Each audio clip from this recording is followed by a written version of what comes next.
آپ صلی اللہ علیہ وسلم نے فرمایا میں تمہیں نماز سے افضل چیز بتاؤں، میں تمہیں روزے سے افضل چیز بتاؤں، میں تمہیں صدقے سے افضل چیز بتاؤں؟ طلب پیدا کی، پوچھا ہے، بتاؤں نماز سے افضل، روزے سے افضل، صدقے سے افضل بتاؤں؟ صحابہ نے اس کے حضور کیوں نہیں بتائیں؟ آپ نے فرمایا آپس میں اتفاق سے رہنا یہ نماز اور روزہ اور صدقے سے بھی افضل ہے۔ آپس میں اتفاق سے رہنا،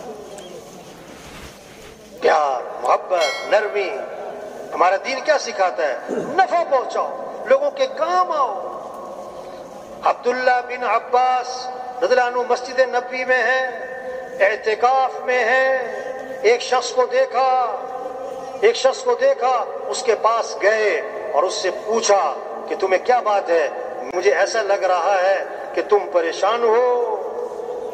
یہ شریعت کا مزاج ہے، لوگوں کے چہرے پڑھو، لوگوں کی زندگی سے اندازہ لگانا کون ضرورت مند ہے، کون محتاج ہے، کون پریشان ہے، میں کس کی مدد کر سکتا ہوں؟ پریشان لوگ نہ پھریں۔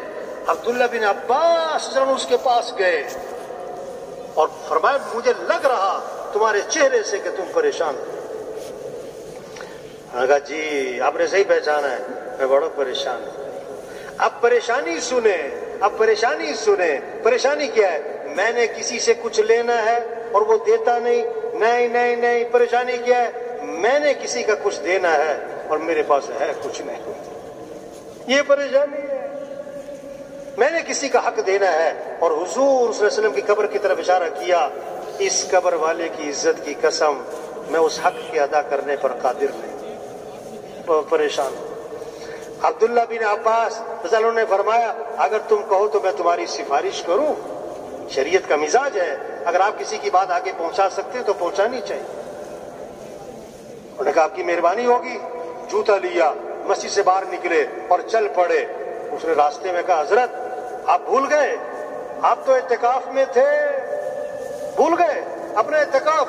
کہ نہیں بھولا نہیں ہوں، مجھے یاد ہے میں اعتکاف میں تھا اور میں پھر بھی نکلا ہوں۔ پتہ کیوں نکلا ہوں؟ حضور صلی اللہ علیہ وسلم کی قبر کی طرف اشارہ کیا، میں نے اس قبر والے سے سنا ہے اور ابھی زمانہ زیادہ نہیں گزرا ہے، اور یہ کہہ کر آنکھوں میں آنسو آ گئے۔